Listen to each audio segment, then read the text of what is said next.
Welcome to episode 4 of the Music How To Sessions with Tommy Tush. Yeah, I'm Tommy Tush. They call me the tall MD with the word of music. And in this episode, I'm going to be teaching you on how to, raise great worship leaders, song leaders, administrative leaders in your choir without compromising the current work.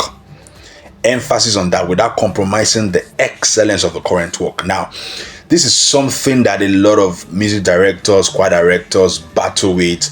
I know a lot of choir directors that are loggerheads with their pastors because they are trying to put new people in.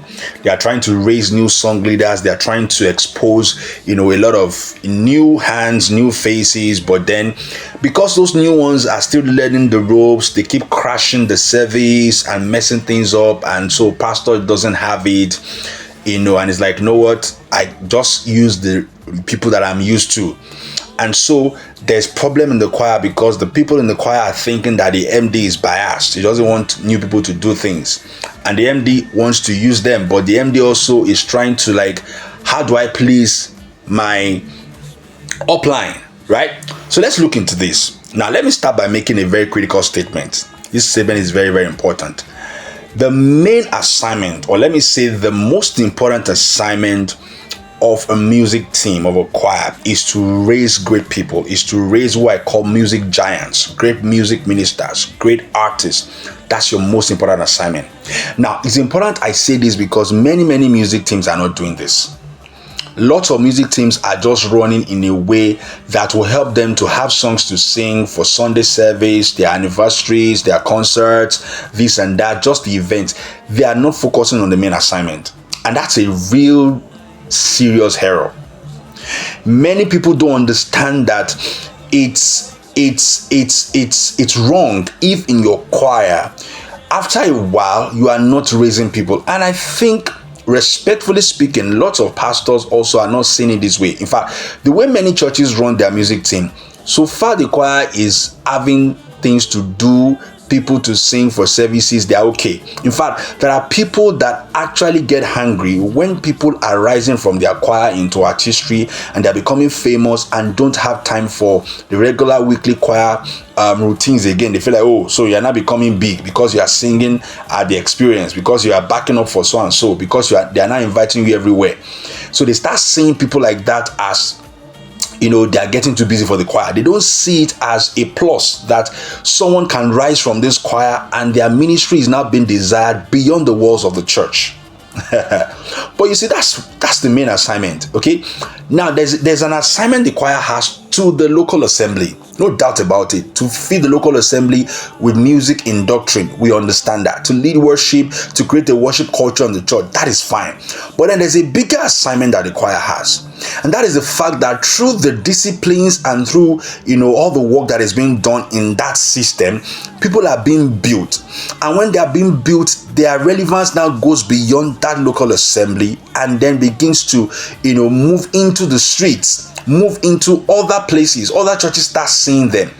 Now, when that happens, it's not that particular choir member is feeling too big to come for choir rehearsal. No, but there's a stage you get to in music ministry where you are now ministering to different people in different places. You will not have time for the usual choir stuff again, and there's nothing wrong in that. Now, navigating that phase is what many choir members don't understand, and also the leaders in the choir and the church may also not find it so easy. They may not find it so easy to go through, but it's something that we can actually navigate without any party being angry, and I'm going to get to that in another episode. But then I'm trying to establish a fact that the main assignment, a critical assignment of the choir, is to raise people. As a matter of fact, you have not succeeded as a music director and a church as well if people are not being built, if you are not raising people. If people join your choir and they remain the same after 5-10 years, you have not succeeded.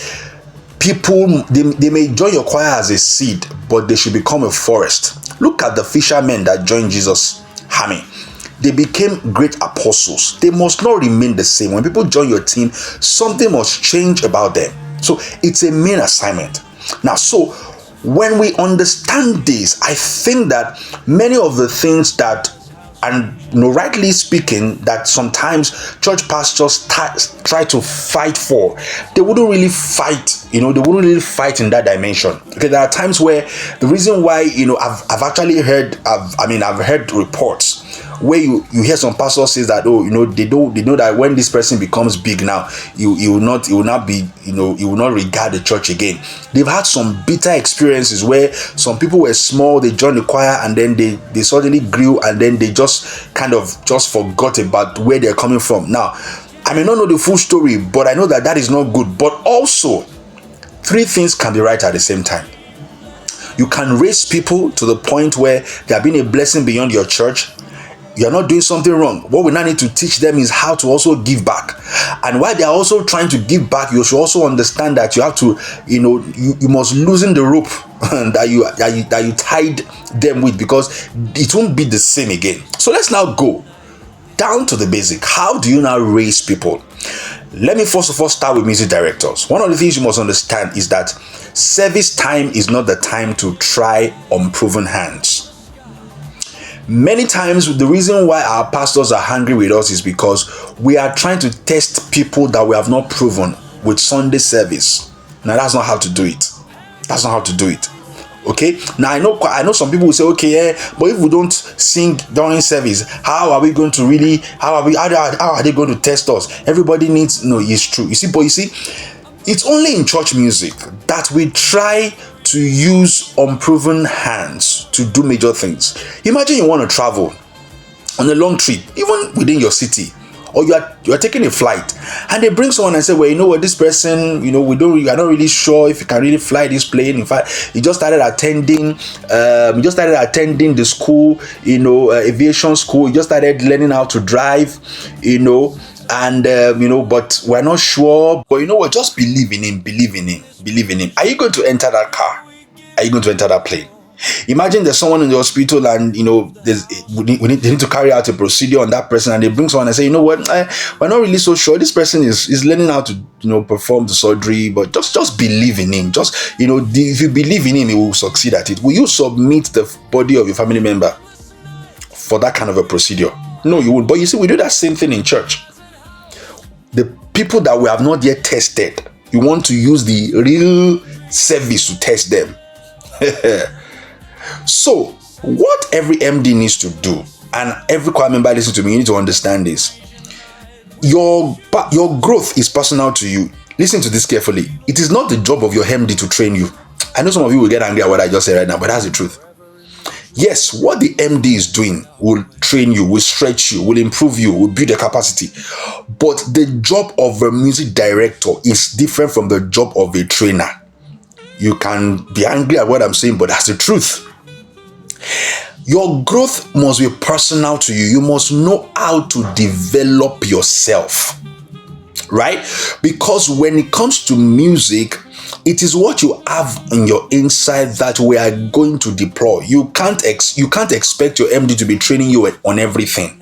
I'm going to tell you what the MD can do to prepare you for those big stages. But I want to tell you something, because people come to choir and they just come to dump themselves on the MD.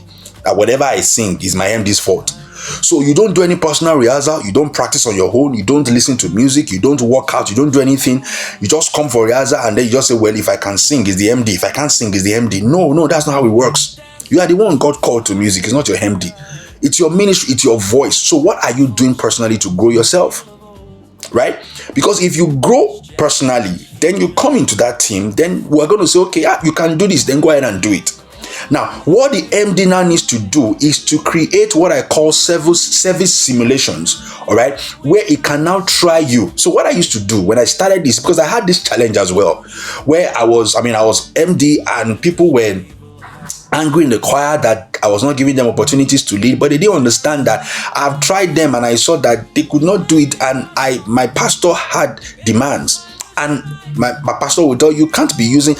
People have prayed and fasted for the service. Somebody will now come that is not trained and is now coming to mess up the service. So when I started having this problem, I had to ask the Holy Spirit, and the Holy Spirit gave me an idea. So what I did was I started a kind of training school for worship leaders, where I now started, apart from the normal rehearsal, normal service time, I started training them on leading worship, both theoretically and practically. I started giving them assignments. I'll tell them, okay, this is how to arrange songs. Some of you, the problem you have is not spiritual. You just don't know how to arrange songs. This is how to arrange songs. This is how to know the groove, how to know the beat. This is how to choose your key. Okay, so yeah, go and lead 5 minutes, 10 minutes. So I'll create some times and tell them to do that when there's no service. All right, so they would lead and I would correct them, and people started growing. And as they were growing, I started using them. Oh yeah, go and back up for worship. Later I was okay. There's a naming ceremony. Go and lead worship there. Naming ceremony. There's no, it's not biggie. Go and lead worship. Okay, we're having choir rehearsal. Lead worship in choir rehearsal like you would do for service. See, those little things are the ways in which you raise people. So you must train. You must create training structures outside of the normal rehearsal time. Then create what I call service simulations. Maybe once a month that you will do it and say, okay, you know what? We're going to have a service. You're going to come and lead worship. We'll have the musicians play just like we're going to do in a normal service. And then you tell people to do things. That's even when I discovered that some people are just in service. I will tell someone to go and lead worship, and the songs they will be singing are songs that we don't even do in my church. They are songs that, every church has their kind of songs. You understand? For example, there are some songs that if you go to a CAC church, you will hear. The songs that if you go to a CNS church, you will hear. So imagine someone attending House on the Rock and bringing CNS songs. Now, nothing is wrong with those songs, but you know that the fact that you are bringing songs from that the church is not used to shows that you are not really into that church you belong to, because there's kinds of songs that each church audience will flow with. I mean, you can imagine you go to a CAC church now where predominantly they speak Yoruba language, and then you go there and then you start singing your ladder will be greater. I mean, you start singing some Ricky Dillard, Ezekiel Walker songs. You may have some people there, maybe young people that know those songs and all of that, but you can't expect the mothers and the fathers in the audience to know Ricky Dillard or Kurt Carr. They may not really know that, except maybe it's in another part of the world that they're exposed. But imagine going to a CAC church in somewhere in Ado-Ekiti or somewhere in Akure or somewhere in Oje in Ibadan, for those who are familiar with those parts in Nigeria, and then you're not singing some kind of songs, they will just be looking at you, right? So every church, and there's nothing wrong with that, every church, every denomination has their kind of songs. So if you want to actually feature on the stage in that church, then you must know the kind of songs they sing there. So imagine a worship leader in a church that doesn't know the kind of songs they sing in that church and is bringing other kinds of songs. That means that they can't even use you for impromptu worship. You will mess it up. That means you get on stage, you'll be singing songs and the keyboardist will be looking, what will I play?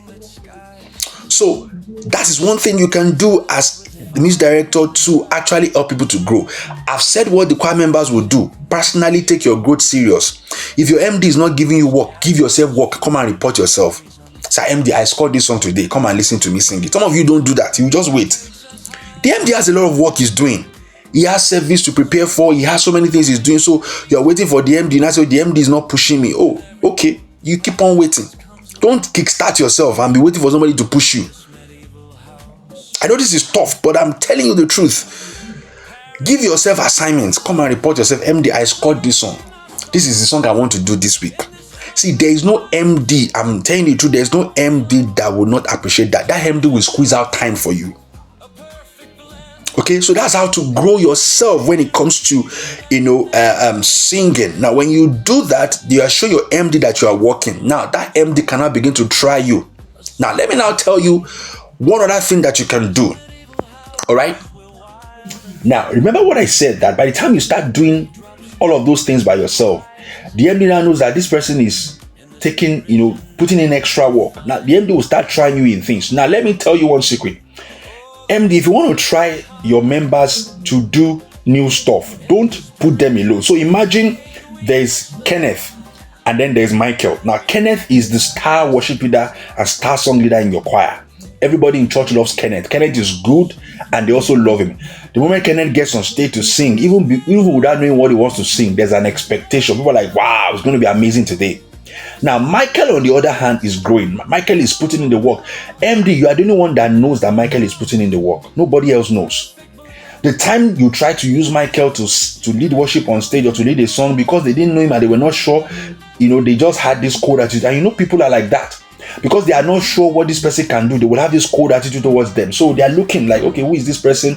And then they are finding errors in everything. But now you know that Michael is doing some work behind the scenes. Now you want to introduce Michael. Don't make the mistake of putting in Michael alone on stage first. So you know what you do? Let those worship songs be arranged.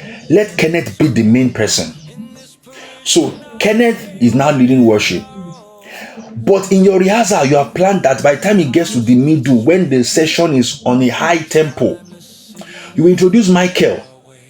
Michael is just coming to do like 1 or 2 songs. He's just coming to ride on the atmosphere that Kenneth has created. So everybody is left, they're already excited. They're already singing the songs, everybody's already moving. So you just tell Michael that, you know what?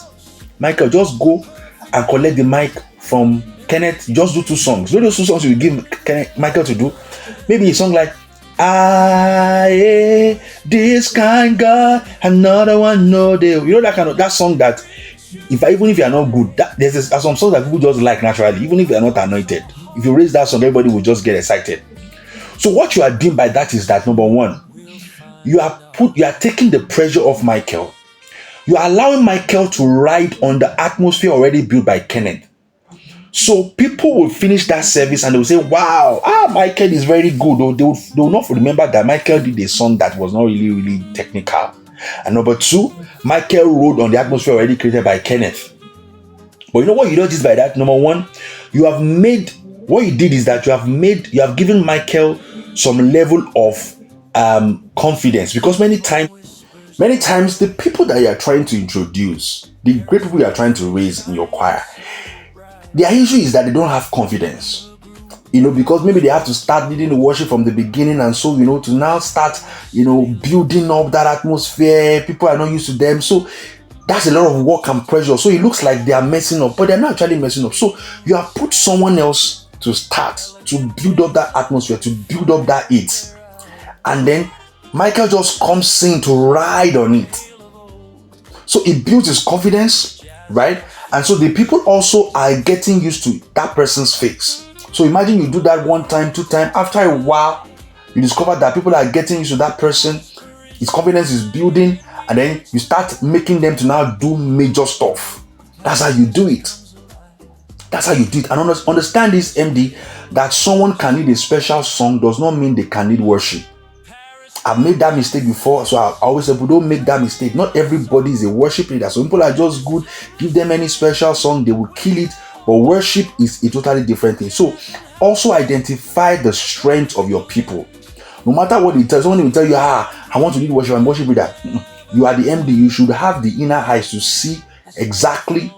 As the MD, you should have the inner eyes to see exactly what they can be and exactly who they are. Are you getting my point? So this is how you build people. This is how you raise people. All right? You raise them by being intentional. Create moments where you train them behind the scenes and then give them things to do. All right? When it comes to administrative leadership, make sure you start giving them tasks, small things to do. Don't give them titles. Please don't start by giving somebody that say you are now the head of. No. If you do that, people will start having shoulder pad, like we call it, and then they start lording over other people. No, give them responsibilities. See how their spirit is humble. See how they are reporting. See how they are managing resources. See how they are relating with people. Correct them. Okay, I'm still going to go deeper on this, but I believe that what I've shared so far is helpful for you. When it comes to raising people, when it comes to raising song leaders, worship leaders, even administrative leaders, you have to be intentional and deliberate. Like I said, don't give people titles. Give them responsibility. Give them work to do. All right? Don't push them up on the big stage. Try them behind the scenes at first. Build their confidence. Teach them. Train them. That's why the MD must have, you are a teacher. You are a trainer. You must know how to teach people these things. Right? And if you cannot teach them, find somebody that can train them. Okay, it's okay if maybe you don't know how to train. Find someone that can come and train them. Right? Give them songs.